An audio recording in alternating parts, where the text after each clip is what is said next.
प्यारे दोस्तों नमस्कार, कैसे हैं आप सभी और कैसी चल रही है आप लोगों की स्टडी। तो उम्मीद करूंगा आप सभी काफ़ी बेहतर होंगे और भाई आपकी पढ़ाई भी लगातार बेहतर तरीके से चल रही होगी। तो आज का जो ये क्लास है आपके लिए बहुत ज़्यादा इंपॉर्टेंट होने वाला है, क्योंकि आज के इस वीडियो में हम लोग करने वाले हैं 12th फिजिक्स के भाई साहब 100 सबसे ज़्यादा इंपॉर्टेंट ऑब्जेक्टिव क्वेश्चन।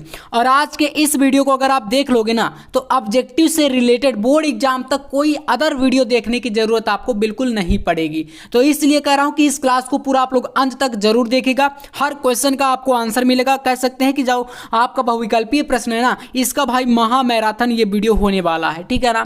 तो सारे क्वेश्चन को हम लोग जल्दी से यहां पर निपटा लेंगे और संपूर्ण बुक से है, यानी कि आपकी किताब में जितने भी चैप्टर हैं बिल्कुल न्यू सिलेबस के अनुसार उनके अनुसार यहां पर पूरे क्वेश्चन लिए गए हैं और एकदम आपका इससे बाहर ऑब्जेक्टिव नहीं बनेगा। तो चलिए भाई शुरू करते हैं। आज से ऑब्जेक्टिव का बिल्कुल हम लोग टेंशन ही खत्म कर देते हैं।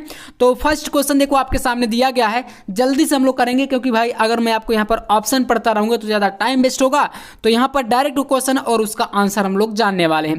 देखो पहला क्वेश्चन है, इलेक्ट्रॉन के आवेश एवं संहति का अनुपात होता है। तो यहाँ पर राइट आंसर हो जाएगा ऑप्शन नंबर फर्स्ट, यानी कि 1.77 × 10⁻11 कूलाम प्रति केजी। ठीक है, तो पहला विकल्प आपका क्या है, इसमें बिल्कुल करेक्ट है ना। और यहाँ पर नेक्स्ट क्वेश्चन पे आते हैं, देखते जाइए अगला क्वेश्चन। वैद्युतशीलता यानी एप्सिलॉन नॉट का भाई मात्रक क्या होता है, एसआई मात्रक। ठीक है, तो एसआई मात्रक की अगर बात करें तो यहाँ पर हो जाएगा कूलाम स्क्वायर प्रति न्यूटन मीटर स्क्वायर, यानी कि यहाँ पर आपका फर्स्ट ऑप्शन बिल्कुल सही हो जाएगा। तो इसलिए आप पहले विकल्प पर यहाँ पर टिक मार दीजिएगा, है ना।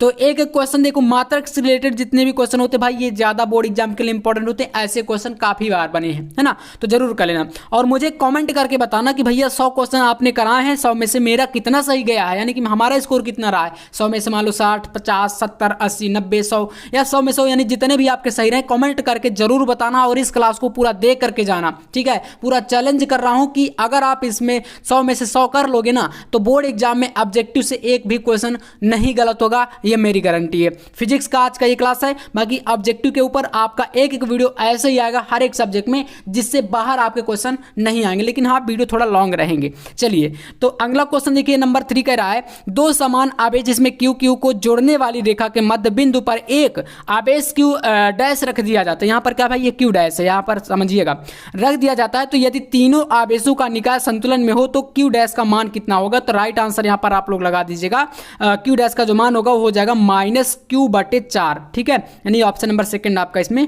मिल रहा है। चलिए अगला देखते हैं।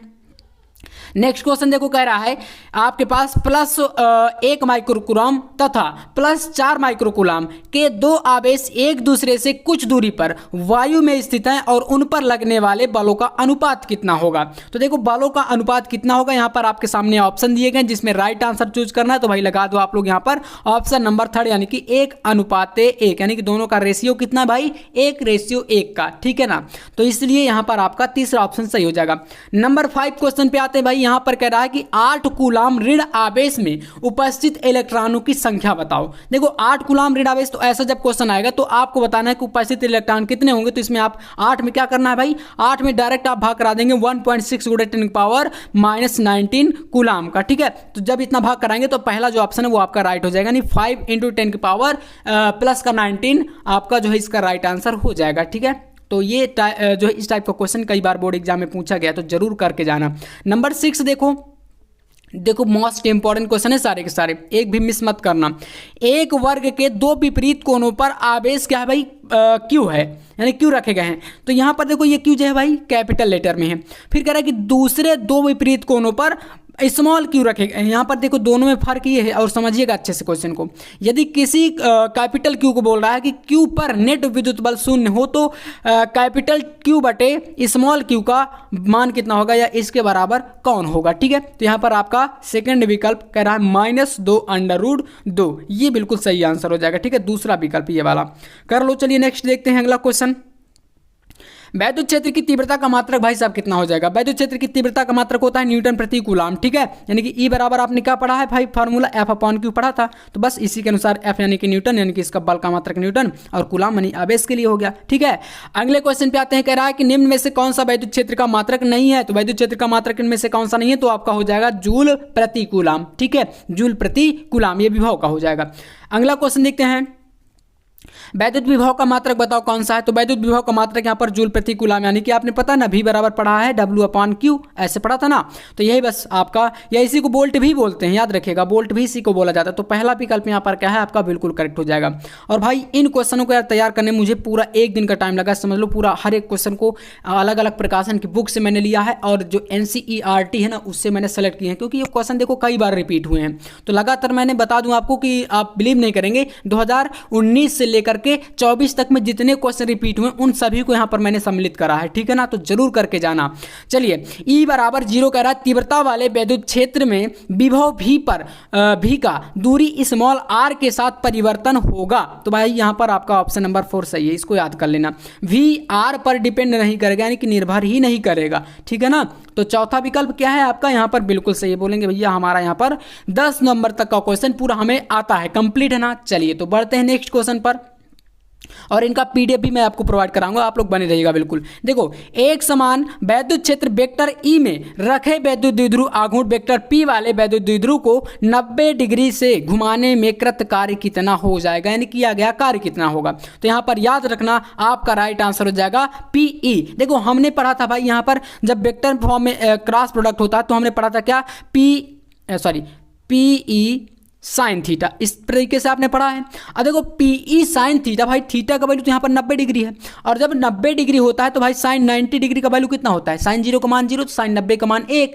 जब आप लोग यहाँ पर करेंगे PE गुणे 1 करेंगे तो भाई PE तो बचेगा, तो इसलिए तीसरा विकल्प यहाँ पर सही, क्योंकि यहाँ पर एंगल बताया गया है, इसलिए याद रखना। अगले क्वेश्चन पर चलते हैं। देखो 12 नंबर प्रश्न कह रहा है कि एक 5 सेंटीमीटर त्रिज्या वाले धातु के खोखले गोलीय सतह को इस प्रकार आवेशित किया जाता है कि इसके तल पर 10 वोल्ट का विभव हो तो केंद्र पर कितना होगा, तो केंद्र पर भी 10 वोल्ट होगा, ठीक है ना। तो यहां पर आपका सेकंड ऑप्शन क्या है, बिल्कुल करेक्ट हो जाएगा, इसको कर लेना। अगले क्वेश्चन पे आते हैं। देखो यहां पर दिया गया है, कह रहा है कि 2 बिंदु आवेश K1 परावैद्युतांक वाले माध्यम में रखे, उनके मध्य लगने वाला स्थिर वैद्युत बल F है। यदि माध्यम का परावैद्युतांक बदल दें, यानी कि इसको हम K2 कर दें, देखो K1 था पहले, और कह रहा है कि अब अगर आप K2 कर दें या K2 हो जाए तब इनके मध्य स्थिर वैद्युत बल कितना होगा। तो याद रखना वैद्युत बल आपका यहाँ पर हो जाएगा राइट आंसर। देखो पहले 2 विकल्प आपको दिख रहे हैं ना, अब यहाँ पर 4 हैं ऑप्शन, जिसमें राइट आंसर आपको कर देना है ऑप्शन नंबर 3 को, यानी कि इसमें कह रहा है K1/K2 इंटू F, ये लिखा है ना तीसरा विकल्प, यही सही हो जाएगा, ठीक है ना। इस टाइप के क्वेश्चन काफी कंफ्यूजन करते हैं, तो याद रखना। अगले क्वेश्चन पे आते कर रहा है, वैद्युत द्विध्रुव के कारण केंद्र से r दूरी पर अक्ष में स्थित बिंदु पर विद्युत क्षेत्र की तीव्रता एवं विभव क्रमशः E और V है। देख सकते हैं विद्युत क्षेत्र की तीव्रता E और विभव क्या भाई V है।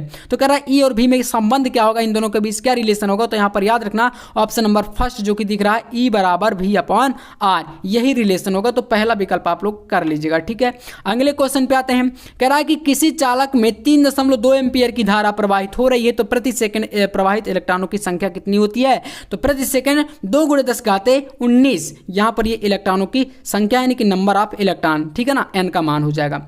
अगले क्वेश्चन पे देखते हैं। यहां पर कह रहा है कि वैद्युत धारा घनत्व यानी कि J, धारा घनत्व को हम J से डिनोट करते हैं, और अपवाह वेग या अनुगमन वेग या ड्रिफ्ट वेलोसिटी जो होता है VD, इन दोनों के बीच क्या संबंध होता है, तो J बराबर NeVD, यही आपका रिलेशन होता है। हमने पढ़ा था ना धारा घनत्व और अनुगमन वेग में संबंध, तो यही आपका पहला ऑप्शन का इसमें बिल्कुल राइट आंसर हो जाएगा। अगले क्वेश्चन पे आते हैं। देखो एक बेलनाकार चालक की प्रतिरोधकता एवं विशिष्ट चालकता का गुणनफल निर्भर करता है। तो गुणनफल भाई यहाँ पर इनमें से किसी पर डिपेंड नहीं करेगा। आप लोग विकल्पों को वीडियो को रोक कर पढ़ लिया करो, ठीक है, क्योंकि मैं अगर यहाँ पर एक एक क्वेश्चन का यहाँ पर एक्सप्लेन करने लगूंगा तो भाई फिर ऑब्जेक्टिव है, टाइम ज़्यादा वेस्ट होगा, और मैं ऐसा कभी नहीं करता देखो कि आपका टाइम वेस्ट हो। डायरेक्ट यार हम पॉइंट की बात करेंगे यहाँ पर, वरना 100 क्वेश्चन है भाई, 1 घंटे यहाँ पर लाओ मैं लाइव लेके आ जाऊँगा, दुनिया की बकवास वाली चीज़ें करता रहूँगा, लेकिन वो सब चीज़ें हमें पसंद नहीं। तो यहाँ पर देखो ऑप्शन नंबर 4 आप कर लेना, बाकी विकल्प आपके सामने है, सारे क्वेश्चन आप पढ़ सकते हैं।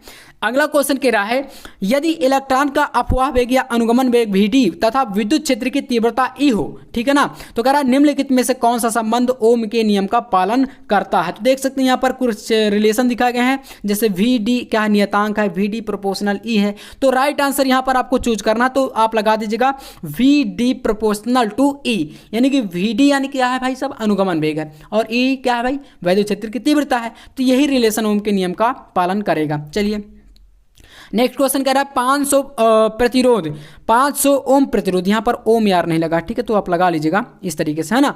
500 ओम प्रतिरोध के धात्विक तार को खींचकर उसकी लंबाई अगर हम 2 गुना कर दें, यानी कि तार है भाई उसको हम 2 गुना लंबा कर दें, जिसका प्रतिरोध 500 ओम है, तो उसका नया प्रतिरोध कितना हो जाएगा, तो याद रखना 200 ओम, ठीक है ना। तो यहाँ पर ऑप्शन नंबर 4 आपका बिल्कुल करेक्ट है। अगले क्वेश्चन पे आओ, कह रहा है कि 100 वाट और 220 वोल्ट का बल्ब को हम करते क्या है, 110 वोल्ट की सप्लाई से जोड़ देते हैं, तो बल्ब में व्यय होने वाली शक्ति कितनी होगी, तो व्यय शक्ति यहाँ पर हो जाएगी 25 वाट। कितनी होगी, 25 वाट, यानी ऑप्शन नंबर 3 यहाँ पर आपका बिल्कुल करेक्ट है। अगला क्वेश्चन देखो, किसी तार का वैद्युत प्रतिरोध कह रहा है 500 ओम है, तो इसकी वैद्युत चालकता कितनी होगी, तो वैद्युत चालकता का मान हो जाएगा 0.002 ओम इनवर्स, ठीक है, दिख रहा ना आपको, ऑप्शन नंबर 4 ये आपका बिल्कुल करेक्ट हो जाएगा।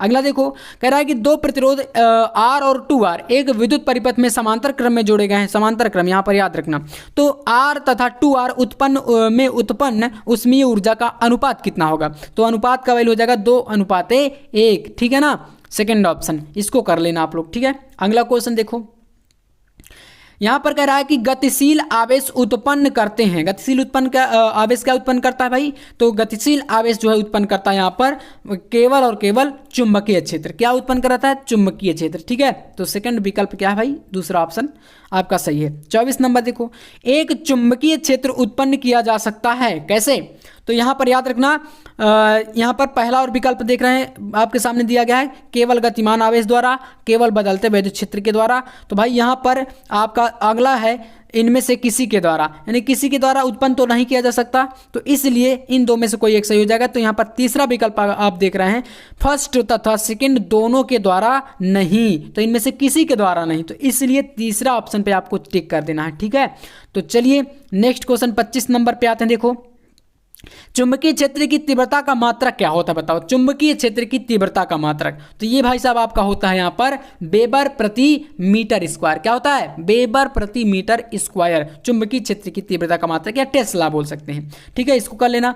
अगला देखो यहाँ पर है 1/√μ0 एप्सिलॉन नॉट का मात्रक क्या होगा, तो ये प्रकाश की चाल c के बराबर होता है, तो प्रकाश की चाल कितनी होती है, c बराबर 3 × 10⁸ मीटर पर सेकंड होता है, तो भाई मीटर पर सेकंड इसका मात्रक है, तो यहाँ पर इसका भी मात्रक क्या होगा, मीटर पर सेकंड, यानी कि ऑप्शन नंबर सेकंड आप लोग यहाँ पर कर लीजिएगा। 27 नंबर, ये भी भाई साहब कह रहा है μ0 एप्सिलॉन नॉट का पावर -1/2 है, तो इसका मात्रक, इसका मान क्या होगा, तो ये भी देखो आप जानते हैं कि μ0 और एप्सिलॉन नॉट इन दोनों का क्या है, 1/2 का रेशियो पावर लगी है, तो इसको आप क्या लिख सकते हैं, 1/√μ0 और एप्सिलॉन नॉट अंडर रूट के अंदर, ये पावर का मतलब ये है ना, -1 पावर है, -1/2 पावर है, तो भाई ये प्रकाश की चाल के ही बराबर हो गया, अर्थात कह सकते हो आप लोग कि पहला ऑप्शन यहाँ पर आपका बिल्कुल करेक्ट हो जाएगा, ठीक है।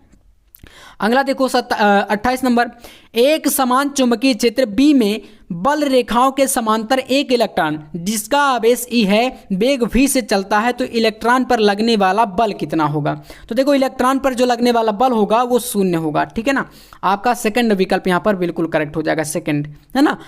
29 नंबर देखो, किसी समान चुंबकीय क्षेत्र में एक इलेक्ट्रॉन क्षेत्र के लंबवत दिशा में प्रवेश करता है, तो इलेक्ट्रॉन का पथ क्या होगा, यानी कि इलेक्ट्रॉन किस दिशा से किस तरीके से प्रवेश करेगा, तो यहाँ पर इसके कुछ पथ दिखाए गए हैं, जैसे परवलयाकार, दीर्घवृत्ताकार, वृत्ताकार, सरल रैखिक, तो यहाँ पर राइट आंसर आपको चूज करना है, जिसमें कि आपको सही करना है यहाँ पर वृत्ताकार, ठीक है ना। तीसरा ऑप्शन क्या भाई, बिल्कुल करेक्ट है ना।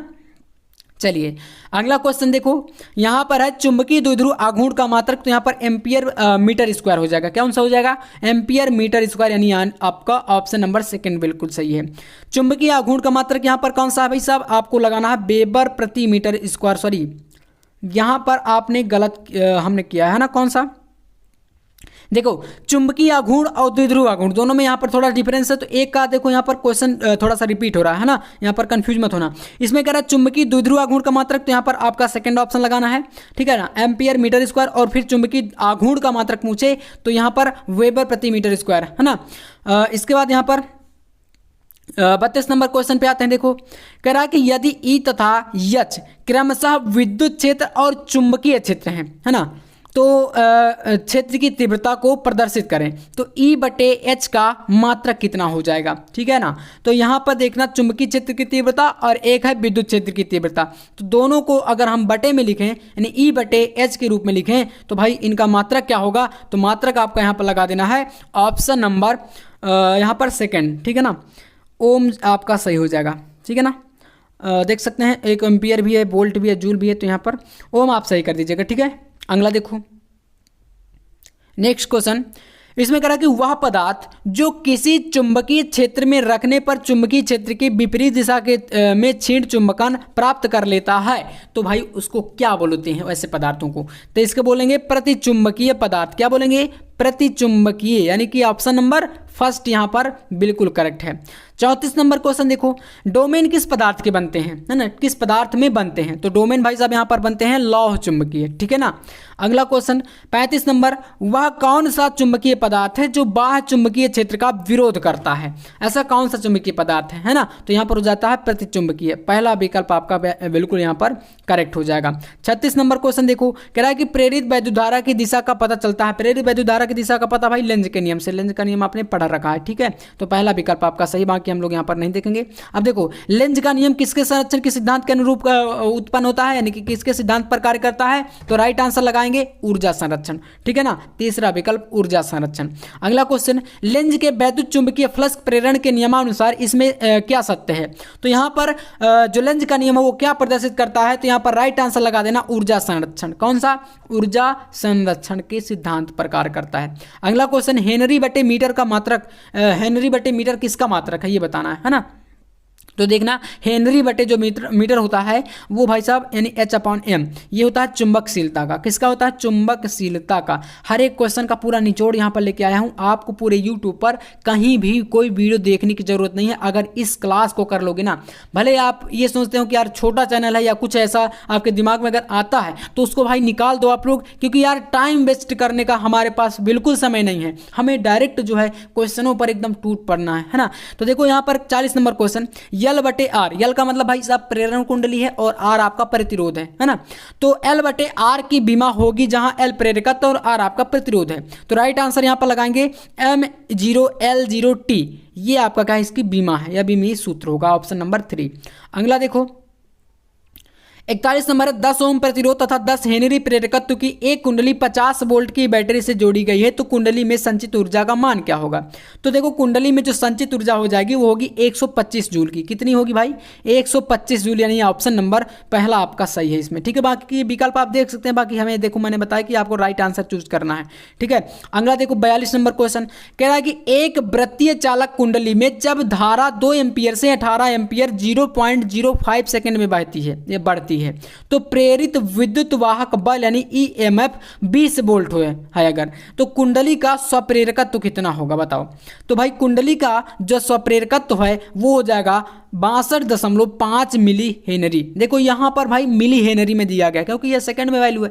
अब इसको आपको बिल्कुल अच्छे तरीके से देखो, इस टाइप के न्यूमेरिकल भी आएंगे, तो न्यूमेरिकल तो देखो यहाँ पर मैं सॉल्व करा नहीं पाऊंगा, लेकिन आपको अगर कमेंट करते हैं तो जो इस क्वेश्चन में जितने भी आपके बहुविकल्पीय प्रश्न में न्यूमेरिकल टाइप के क्वेश्चन थे उसका मैं एक प्रॉपर वीडियो बना दूंगा, लेकिन कब बनाऊंगा, जब आप इस वीडियो में लाइक टारगेट 1000 को कंप्लीट कर देंगे, ठीक है ना। तो ये आपकी देखो जिम्मेदारी है, लाइक करने में आपका कुछ जाता नहीं है, दोस्तों के साथ शेयर कर देते हैं ताकि मुझे थोड़ा सपोर्ट मिलेगा, मोटिवेशन आएगा कि मुझे भी लगे कि यार मैं आपके लिए इतनी ज़्यादा मेहनत करता हूं, तो आपको कुछ जो इसका फायदा होता है या आप उसका कुछ रिस्पांस देते हैं, तभी तो यार मैं आपके लिए करता रहूंगा लगातार, है ना।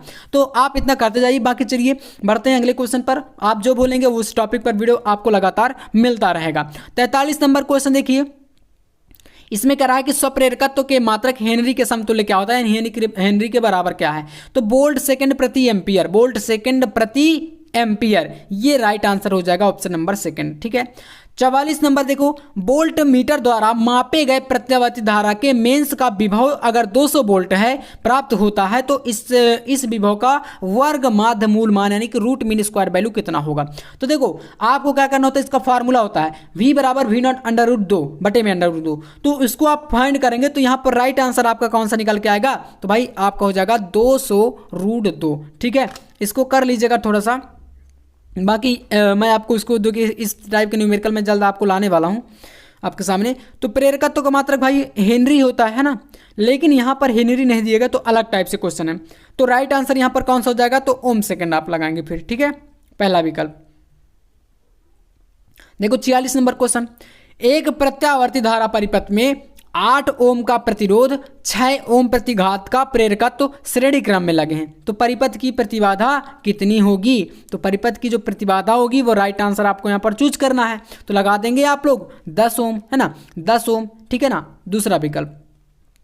अगला देखो, अनुनाद की स्थिति में एलसी परिपथ की आवृत्ति कितनी होती है। अनुनादी स्थिति आपने पढ़ी होगी एक, तो ये भाई साहब होती है 1/2, ठीक है ना, ऐसे लिखा है 1/2 पाई और रूट एलसी, अंडर रूट क्या है, अंडर रूट एलसी, 1/LC है ना, यहाँ पर आपके सामने रूट के अंदर ये वैल्यू लिखी गई है, तो LC आप इस प्रकार से कर सकते हैं, LC अंडर रूट में, ठीक है ना।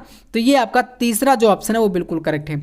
अगला देखो 48 नंबर है, LCR तीनों क्रम है, क्रमशः कह रहा है स्वप्रेरकत्व धारिता और प्रतिरोध को व्यक्त करते हैं। तो निम्नलिखित सूत्रों में किसका भी मी सूत्र आकृति का नहीं है। तो देखो यहाँ पर राइट आंसर आपको लगाना है ऑप्शन नंबर 4 यानी C/L का, ठीक है ना। 49 नंबर क्वेश्चन देखो, समय T की बीमा नहीं है, तो समय की बीमा कौन सी नहीं है भाई, तो यहाँ पर हो जाएगा R/C की, ठीक है, R/C। अगला देखो 50 नंबर, और यहाँ से हमारे आधे क्वेश्चन कंप्लीट हो जाते हैं। इस क्लास को पूरा करके जाना आप लोग, ठीक है ना, पूरे यार कर लोगे तो भाई आपको पूरे एग्जाम तक एक भी ऑब्जेक्टिव पढ़ने की जरूरत नहीं पड़ेगी, ठीक है ना। चलिए, तो एक श्रेणी अनुनादी जिसमें कह रहा है LCR परिपथ में धारिता C से 4C परिवर्तित की जाती है, तो उतनी ही अनुनादी आवृत्ति के लिए प्रेरकत्व L को परिवर्तित करना चाहिए। तो यहाँ पर आपका L/4 जो है राइट आंसर हो जाएगा, ठीक है ना, L/4, ऑप्शन नंबर 4। चलिए 51 नंबर क्वेश्चन देखिए, कह रहा है कि निम्नलिखित में कौन विद्युत चुंबकीय तरंगे नहीं है। तो विद्युत चुंबकीय तरंगे भाई साहब कौन सी नहीं है इनमें, तो यहाँ आपका राइट आंसर यहाँ पर कौन सा हो जाएगा भाई, बीटा किरणें, ठीक है ना, ऑप्शन नंबर 4 आपका बिल्कुल यहाँ पर करेक्ट है, ठीक है। तो ऑप्शन नंबर 4 को आप लोग यहाँ पर करेक्ट कर लीजिएगा। चलिए 52 नंबर क्वेश्चन देखो, विद्युत चुंबकीय तरंगे उत्पन्न होती हैं, विद्युत चुंबकीय तरंगे किससे उत्पन्न होती हैं, तो यहाँ पर त्वरित आवेश के द्वारा, त्वरित आवेश के द्वारा, यानी ऑप्शन नंबर 3 यहाँ पर सही है। सबसे अधिक आवृत्ति की तरंग है यहाँ पर, तो सबसे अधिक आवृत्ति की तरंग यहाँ पर कौन सी है भाई साहब, तो आपका यहाँ पर राइट आंसर हो जाएगा गामा तरंगे, ठीक है, यानी कि ऑप्शन नंबर 2 आपका बिल्कुल करेक्ट है। अगला देखो यहाँ पर आपका 53 के बाद यहाँ पर 54 नंबर देखो, तो इसमें क्या कर रहा है, जब कोई तरंग किसी माध्यम में प्रवेश करती है तो परिवर्तन नहीं होता। भाई मतलब क्या नहीं परिवर्तित होगा इसमें से, तो राइट आंसर तरंग की आवृत्ति, यानी कि अगर कोई तरंग है जो एक माध्यम से दूसरे माध्यम में जाती है तो उसमें क्या नहीं चेंज होता है भाई, तो तरंग की आवृत्ति नहीं परिवर्तित होगी, आपको इतना याद रखना है। 55 नंबर पे आते हैं, देखो एक वैद्युत चुंबकीय तरंग में वैद्युत क्षेत्र का आयाम 6 वोल्ट मीटर इनवर्स है, तो चुंबकीय क्षेत्र का आयाम कितना होगा। बहुत ही मजेदार क्वेश्चन है ये। तो राइट आंसर 2 × 10⁻⁻8 टेस्ला, ठीक है ना, ये सही हो जाएगा, दूसरा विकल्प, ठीक है ना, दूसरा वाला। 56 नंबर क्वेश्चन देखो, इसमें दिया गया है E = 100 यानी 100 कास और ब्रैकेट में 6 × 10⁸ t + 4x। इसको समीकरण को ध्यान से समझ लेना, ठीक है ना, समीकरण इस प्रकार से लिखा है। तो वोल्ट प्रति मीटर से निरूपित एक समतल विद्युत चुंबकीय तरंग के संचरण के माध्यम का अपवर्तनांक है। क्या है भाई साहब, ये जो दिया गया है आप पूरा पढ़ सकते हैं, माध्यम का अपवर्तनांक चुंबकीय तरंग के लिए, ठीक है ना। तो बताओ कि यहाँ पर इनमें से कौन सा राइट आंसर इसमें माध्यम का अपवर्तनांक को व्यक्त करेगा या माध्यम का अपवर्तनांक हो जाएगा। तो राइट आंसर आपको लगाना है ऑप्शन नंबर 4 यानी कि 4 जो है आपका बिल्कुल सही हो जाएगा, 4.0, ठीक है। 57 नंबर पे आते हैं, देखो कह रहा है कि वैद्युत चुंबकीय तरंगों में वैद्युत एवं चुंबकीय क्षेत्र सदिशों में कालांतर होता है। तो कालांतर बताना डायरेक्ट आप बता सकते हैं, यहाँ पर π/2 होता है, ठीक है, π/2, पाई का वैल्यू कितना होता है आपको पता ना, 180 डिग्री होता है ना, 180 अंश, तो π/2 यानी कि आपका 90 डिग्री बचेगा, बस π/2 आपको लिखना है, ठीक है। तो यहाँ पर ये हो जाएगा। 58 नंबर पे आते हैं, देखो एक प्रकाश किरण वायु से जल में प्रवेश करती है तो निम्नलिखित में से कौन सा अपरिवर्तित रहेगा। तो एक प्रकाश किरण भाई साहब कहाँ से, वायु से यानी हवा से जल में जाती है, तो क्या अपरिवर्तित रहता है, मतलब कौन सा जो ऐसी वैल्यू है जो चेंज नहीं होती, तो वो होता है आपका आवृत्ति, यानी फ्रीक्वेंसी जो है इसकी चेंज नहीं होगी कभी। तो यहाँ पर यही सही है। अगला क्वेश्चन देखते हैं, यहाँ पर है निम्न में किसी प्रकाश की तरंग दैर्घ्य अगर 6400 एंगस्ट्रॉम है तो जल में इसकी तरंग दैर्घ्य क्या होगी या होगी, अगर जल का अपवर्तनांक 4/3 दिया गया है। तो राइट आंसर यहाँ पर हो जाएगा 4800 एंगस्ट्रॉम, ठीक है ना। ऑप्शन नंबर 3 यहाँ पर आपका बिल्कुल करेक्ट है, इसको कर लीजिएगा। 60 नंबर क्वेश्चन पे आते हैं। देखो क्वेश्चन बहुत मजेदार लिया भाई, मैं ऐसा नहीं कि मैं इजी सारे थ्योरी के क्वेश्चन लेके आ जाऊँ भाई, वही क्वेश्चन लेके आया हूँ जो बोर्ड एग्जाम के लिए मोस्ट इंपॉर्टेंट है, ठीक है ना। तो देखो कह रहा है कि जब एक प्रकाश किरण n अपवर्तनांक के माध्यम में प्रवेश करती है तब अपवर्तन कोण का मान आपतन कोण का आधा रहता है। तो अपवर्तन कोण का मान कितना हो जाएगा वो आपको बताना है। तो यहाँ पर आपका हो जाएगा 2 cos इनवर्स n/2, ठीक है, दिख रहा है ना आपको। ऑप्शन नंबर 4 2 cos इनवर्स और फिर है n/2, इस तरीके से लिखा गया है, ठीक है ना, यही सही हो जाएगा। वीडियो को रोक करके आप क्वेश्चन को अच्छे से पढ़ लिया करो अगर आपको कहीं कन्फ्यूजन रहती है, ठीक है ना।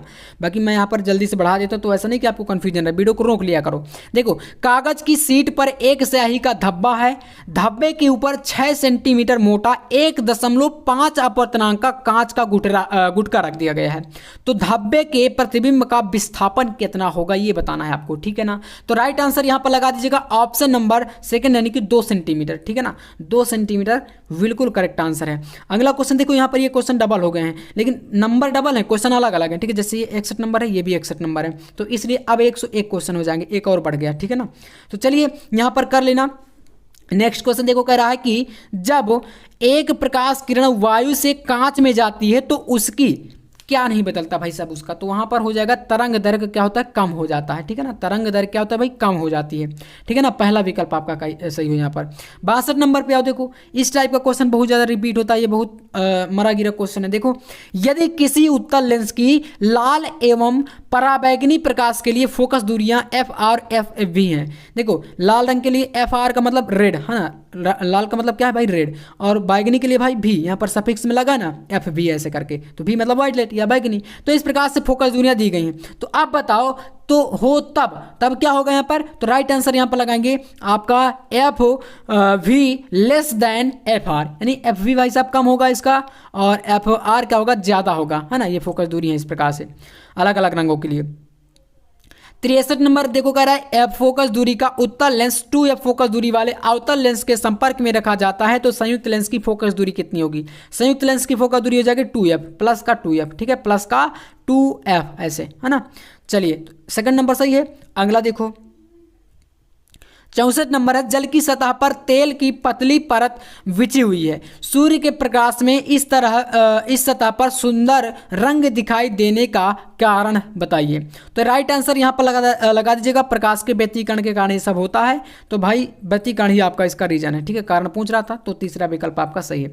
65 नंबर देखो कह रहा है कि यदि व्यतिकरण करने वाली 2 तरंगों की तीव्रताओं का अनुपात 16:9 है, ठीक है, तो व्यतिकरण प्रारूप में महत्तम एवं न्यूनतम तीव्रताओं का अनुपात कितना होगा। तो यहाँ पर राइट आंसर आपका हो जाएगा 49:1, ठीक है, कौन सा 49:1, ठीक है ना, ये इनका रेशियो होगा। 66 नंबर क्वेश्चन देखो, जब एक वर्णी प्रकाश निर्वात से किसी पारदर्शी माध्यम में प्रवेश करता है तो प्रकाश का कौन सा अभिलक्षण अपरिवर्तित रहेगा। तो प्रकाश का अभिलक्षण पूछा तो यहाँ पर आवृत्ति आपको बिल्कुल करेक्ट कर देना, ठीक है ना। कई बार क्वेश्चन रिपीट है होता है ऐसे क्वेश्चन। देखो 67 नंबर क्वेश्चन थोड़ा सा बड़ा है, कह रहा है कि एक पोलराइड की पारदर्शी प्लेट उसी प्रकार की एक अन्य प्लेट पर इस प्रकार रखी है कि इनकी ध्रुवण दिशाओं के बीच 30 अंश का कोण बनता है। तो प्लेटों के इस युग्म में से एक अध्रुवित प्रकाश आपतित होता है, तो निर्गत प्रकाश तथा आपतित अध्रुवित प्रकाश की तीव्रताओं का अनुपात होगा। कितना हो जाएगा, क्वेश्चन पढ़ लिए, अनुपात सिर्फ बताना है, अनुपात के लिए राइट आंसर चूज करना है। तो भाई 1:4 आपका बिल्कुल सही है। बाकी क्वेश्चन समझ नहीं आया तो वीडियो को पीछे करके क्वेश्चन को पढ़ लेना, ठीक है ना। अगला देखो, निम्न में से किस रंग के प्रकाश का वेग जल में सबसे अधिक होता है। तो जल में सबसे अधिक भाई साहब यहाँ पर होता है लाल रंग के लिए, ठीक है ना, लाल रंग। अगला क्वेश्चन, यहाँ पर कह रहा है कि दो प्रकाश तरंगों के समीकरण जो कि यहाँ पर y equal to 8 cos omega t और y2 equal to 6 cos omega t plus theta, ये दोनों समीकरण दिए गए हैं आपके सामने रेड कलर से। इनके अध्यारोपण से उत्पन्न परिणामी तरंग की न्यूनतम अधिकतम तीव्रताओं का अनुपात कितना होगा, ये आपको बताना। तो राइट आंसर 1:49 जो है वो बिल्कुल सही है, ठीक है ना, 1:49 आपको कर देना है। नेक्स्ट देखो, वह घटना जो प्रकाश की अनुप्रस्थ तरंग प्रकृति दर्शाती है उसको क्या बोलते हैं? तो भाई उसको बोलते हैं क्या? ध्रुवण बोला जाता है। क्या बोलते हैं? ध्रुवण, ठीक है ना। ऑप्शन नंबर 3 यहाँ पर बिल्कुल करेक्ट है। 71 नंबर क्वेश्चन देखते हैं यहाँ पर। 71 नंबर क्वेश्चन में कह रहा है यदि किसी कण का संवेग दोगुना कर दिया जाए तो इसकी डी ब्रॉगली तरंग कितनी होगी, ठीक है ना। तो डी ब्रॉगली जो तरंग होती है वो हो जाती है यहाँ पर ऑप्शन नंबर 4 यानी आधी, ठीक है ना। अगर संवेग को हम दोगुना कर दें यानी कि पी का मान हम क्या कर दें, दोगुना कर दें, तो डी ब्रॉगली तरंग होगी यानी लैम्डा वो भाई साहब आधी हो जाएगी, हाँ, ठीक है ना। चलिए तो 72 नंबर क्वेश्चन कह रहा है लैम्डा डी ब्रॉगली तरंग वाले एक द्रव्य कण की गतिज ऊर्जा में दोगुनी वृद्धि करने पर कण की डी ब्रॉगली तरंग दैर्घ्य हो जाती है। तो यहाँ पर डी ब्रॉगली तरंग दैर्घ्य कितनी हो जाएगी भाई? तो यहाँ पर राइट आंसर हो जाएगा लैम्डा अपान √2, ठीक है ना, लैम्डा बाई √2 इस प्रकार से लिख सकते हैं। तो पहला विकल्प आपका बिल्कुल यहाँ पर क्या है, करेक्ट है। अगला देखो यहाँ पर, इसमें कहा गया है कि फोटॉन के विराम द्रव्यमान होता है, फोटॉन का विराम द्रव्यमान कितना होता है? तो 0 होता है, ठीक है। अगला देखो, फोटॉन के गतिज द्रव्यमान का सूत्र कितना होता है? तो फोटॉन का जो गतिज द्रव्यमान होता है वो होता है h/c²। देखो यहाँ पर भी नहीं है, ये क्या है, इसको न्यू बोलते हैं इस प्रकार से, है ना, आवृत्ति होती है ये, ठीक है ना। तो h/c क्या है, c², इस तरीके से लिखा गया। तो यही विकल्प आपका सही है, दूसरा वाला, ठीक है। चलिए तो अगला क्वेश्चन देखते हैं यहाँ पर भाई साहब आपके सामने है 75 नंबर। इसमें कह रहा है कि लैम्डा तरंग दर के फोटॉन की ऊर्जा, तो लैम्डा तरंग दर के फोटॉन की जो ऊर्जा होती है वो होती है भाई साहब यहाँ पर hc/λ, ठीक है ना। c क्या भाई? प्रकाश की चाल है, h जहाँ पर होता है परांक नियतांक, और लैम्डा क्या भाई? तरंग दैर्घ्य होती है। इन सभी के बारे में आपको पता होना चाहिए, है ना। 76 नंबर, जस्ते की सतह से इलेक्ट्रॉन उत्सर्जन हेतु निम्नलिखित में कौन सा विकिरण अत्यधिक प्रभावी होगा? तो कौन सा भाई साहब यहाँ पर विकिरण अत्यधिक प्रभावी होगा? तो यहाँ पर आपको राइट आंसर चूज करना है पराबैंगनी प्रकाश। कौन सा? पराबैंगनी प्रकाश या पराबैंगनी किरणें, है ना। तो यही आपका सही है। अगला देखो 77 नंबर क्वेश्चन कह रहा है एक धातु के पृष्ठ पर 6 इलेक्ट्रॉन वोल्ट यानी 6 eV ऊर्जा के फोटॉन आपतित होते हैं, तब उत्सर्जित फोटो इलेक्ट्रॉन की अधिकतम गतिज ऊर्जा अगर 5 इलेक्ट्रॉन वोल्ट होती है तो निरोधी विभव होना चाहिए। निरोधी विभव का मान कितना होगा ये आपको बताना। क्वेश्चन पढ़ लो, विकल्प पे आते हैं। विकल्प आपके सामने इस प्रकार से 5, 1, 6 वोल्ट में दिए गए हैं। तो भाई राइट आंसर आपका हो जाएगा 5 वोल्ट यानी कि ऑप्शन नंबर फर्स्ट, ठीक है ना। पहला विकल्प आपका बिल्कुल करेक्ट है। चलिए तो 78 नंबर क्वेश्चन है हाइड्रोजन परमाणु की आयनन ऊर्जा का मान कितना होता है? देखो ये होता है भाई साहब यहाँ पर आपका ऑप्शन नंबर ए यानी कि 13.6 eV, 13.6 इलेक्ट्रॉन वोल्ट आपका बिल्कुल यहाँ पर राइट आंसर हो जाएगा, ठीक है ना, पहला ऑप्शन। अगला क्वेश्चन देखते हैं। यहाँ पर दिया गया परमाणु के अंदर अल्फा कण, ठीक है ना, यहाँ पर यार अल्फा कण कर लेना, किस बल के कारण पर क्रेडिट होते हैं? तो यहाँ पर कूलाम बल के कारण। सिंपल है, बहुत ही आसान सा क्वेश्चन है ना। कूलाम बल यहाँ पर आपका राइट आंसर है, ऑप्शन नंबर 3 कर लेना। 80 नंबर क्वेश्चन है हाइड्रोजन परमाणु के वर्ण क्रम में प्राप्त पाचन श्रेणी की वर्ण रेखाओं को न्यूनतम तरंग दैर्घ्य कितना होता है? देखो हमने श्रेणियां पढ़ी है ना हाइड्रोजन स्पेक्ट्रम में, लाइमन श्रेणी, बामर श्रेणी, पाचन श्रेणी, फुंड श्रेणी, ब्रैकेट श्रेणी, 5 श्रेणियां पढ़नी है, जिसमें भाई पाचन श्रेणी के बारे में बताया गया है। तो न्यूनतम तरंग दैर्घ्य उसका कितना होता है? तो पाचन श्रेणी आपको पता है लाइमन, बामर, पाचन तीसरे नंबर पर आती है ना। कौन से नंबर पर आती है? तीसरे नंबर पर। तो यहाँ पर 9/r हो जाए, क्योंकि भाई n² इस प्रकार से। तो n भाई 3 नंबर, तो 3 आपका 3 का स्क्वायर 9 है ना, तो 9/r इस तरीके से। तो पहला विकल्प आपका क्या है? बिल्कुल सही हो जाएगा। 81 नंबर क्वेश्चन कह रहा है एक AMU का मतलब होता है एटॉमिक मास यूनिट, यानी हिंदी में बोले तो परमाणु द्रव्यमान मात्रक बोलते हैं इसको, ठीक है। तो इसके तुल्य ऊर्जा कितनी होती है? तो यहाँ पर राइट आंसर हो जाएगा ऑप्शन नंबर 4 931 MeV यानी 931 मेगा इलेक्ट्रॉन वोल्ट इसको बोलते हैं, ठीक है ना। चौथा विकल्प बिल्कुल करेक्ट हो जाएगा। और नेक्स्ट देखते हैं भाई साहब 82 नंबर, हाइड्रोजन नाभिक की बंधन ऊर्जा कितनी होती है? तो हाइड्रोजन नाभिक की जो बंधन ऊर्जा होती है वो 0 होती है, 0, ठीक है। अगला क्वेश्चन देखिए 83 नंबर, और 83 नंबर क्वेश्चन थोड़ा सा अलग दिया गया है, हट के है। कैसे? दी गई नाभिकीय अभिक्रियाओं में X प्रदर्शित करता है, जैसे एक है 6C11 gives to 5V11 plus यहाँ पर बीटा में है और प्लस X, तो X का मान क्या होगा या एक्स किसको प्रदर्शित करेगा ये आपको बताना है। ठीक है, तो देख सकते हैं इलेक्ट्रॉन, न्यूट्रॉन, न्यूट्रिनो, प्रोटॉन, इस तरीके से दिए गए हैं विकल्प, जिसमें राइट आंसर आपको चूज करना है। तो राइट आंसर हो जाएगा न्यूट्रिनो।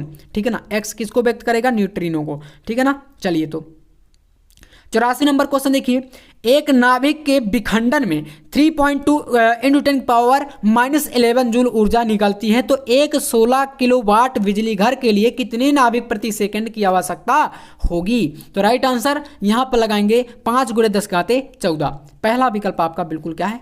करेक्ट है। 85 नंबर देखो, एक पी प्रकार का यानी पी टाइप का अर्धचालक कैसा होता है? तो पी प्रकार के अर्धचालक भाई साहब यहाँ पर धनावेशित होता है। कैसा होता है? धनावेशित। अगला क्वेश्चन देखो, शुद्ध सिलिकॉन के एन टाइप अर्धचालक बनाने के लिए इसमें अपद्रव्य पदार्थ मिलाते हैं, यानी कि अगर आपको एन टाइप का अर्धचालक बनाना है सिलिकॉन से, तो भाई उसमें कौन सी अशुद्धि मिलाएंगे या कौन सा अपद्रव्य मिलाएंगे? तो राइट आंसर हो जाएगा उसमें एंटीमनी मिलाते हैं। ठीक है ना, एंटीमनी का अशुद्धि मिलाएंगे सिलिकॉन में, तो वो बन जाता है एन टाइप का अर्धचालक। ठीक है ना, तो भाई आपका राइट आंसर कौन सा होगा? Option number 4।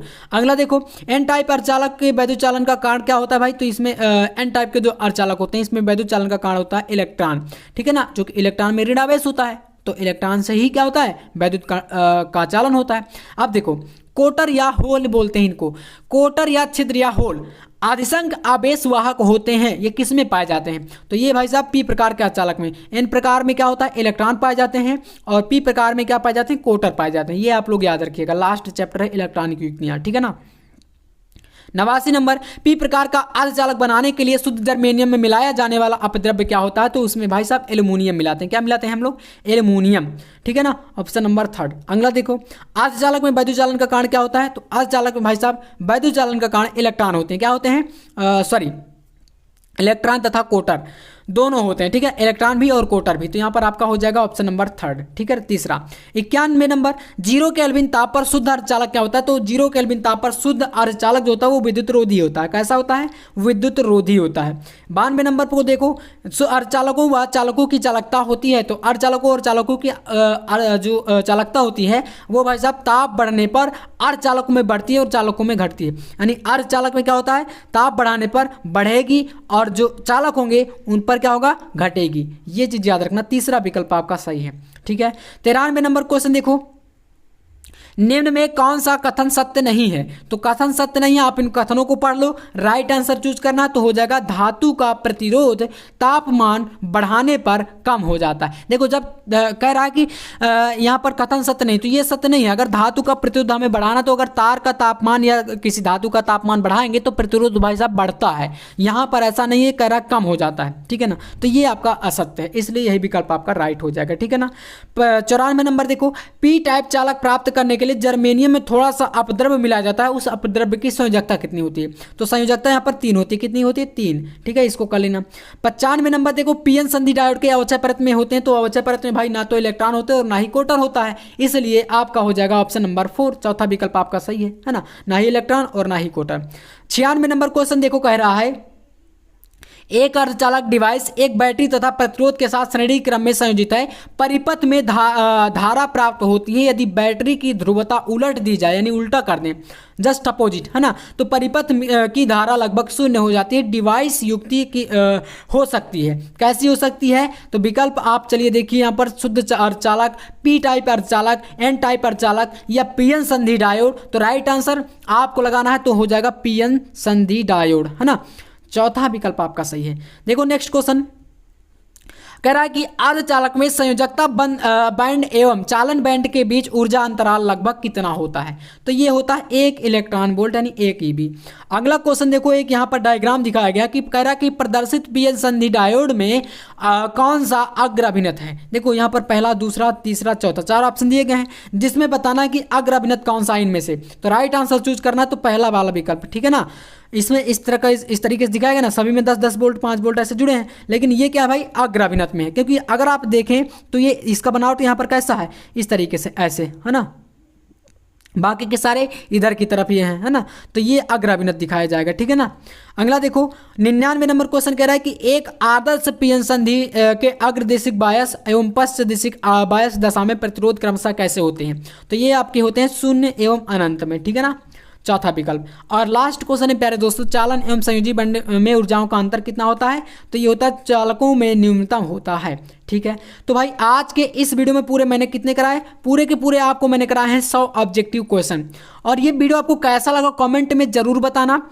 और एक वीडियो अब आपका भाई साहब इसी प्रकार से महा मैराथन आएगा केमिस्ट्री के ऊपर, जिसमें मैं आपको 100 क्वेश्चन कराऊंगा। और 100 क्वेश्चन करा के इसी प्रकार से हर एक सब्जेक्ट से हम लोग ऑब्जेक्टिव का निपटारा बिल्कुल कर देंगे, एकदम जड़ से खत्म कर देंगे, इसकी टेंशन ही। तो अब आप लोग कमेंट नहीं करेंगे कि भैया ऑब्जेक्टिव नहीं आप कराते हैं। और जितने भी आपके दोस्त हैं उनके साथ आप शेयर कर देना, जिससे कि उनको भी प्रॉफिट हो और थोड़ा सा यार मेरी भी हेल्प आप लोग करो, है ना। क्योंकि यार समझ लो इतनी ज़्यादा मेहनत आपके लिए, हर एक क्वेश्चन देखो टाइप करना, पूरा चीज़ें तैयार करना, आपके सामने आंसर के साथ प्रस्तुत करना, कहीं ना कहीं यार मेहनत तो लगती है। तो आप इतना समझदार हैं। बाकी आपको जैसा लगे आप कर सकते हैं। तो आज के इस वीडियो में इतना ही। बाकी इसका PDF अगर आपको चाहिए तो स्क्रीन पर कहीं ना कहीं आपको नंबर मिल गया होगा। आपको पूरा हैंड रिटन नोट्स में प्रोवाइड करा रहा हूँ 99 रुपये में पूरा कंप्लीट, जिसके अनुसार आप पूरा घर बैठे तैयारी कर सकते हैं। कोई आपको कहीं जाने की जरूरत नहीं है। ठीक है, तो आप लोग अगर चाहते तो आपके सामने ये नंबर है 9511470534। इस व्हाट्सअप नंबर पर आप कांटेक्ट कर सकते हैं। 99 रुपये में सारा कुछ आपको मिल जाएगा। तो अगर आज का वीडियो आपको अच्छा लगा तो लाइक करके चैनल को सब्सक्राइब जरूर कर लीजिएगा। वहाँ की मिलते हैं नेक्स्ट वीडियो में नेक्स्ट टॉपिक के साथ। तब तक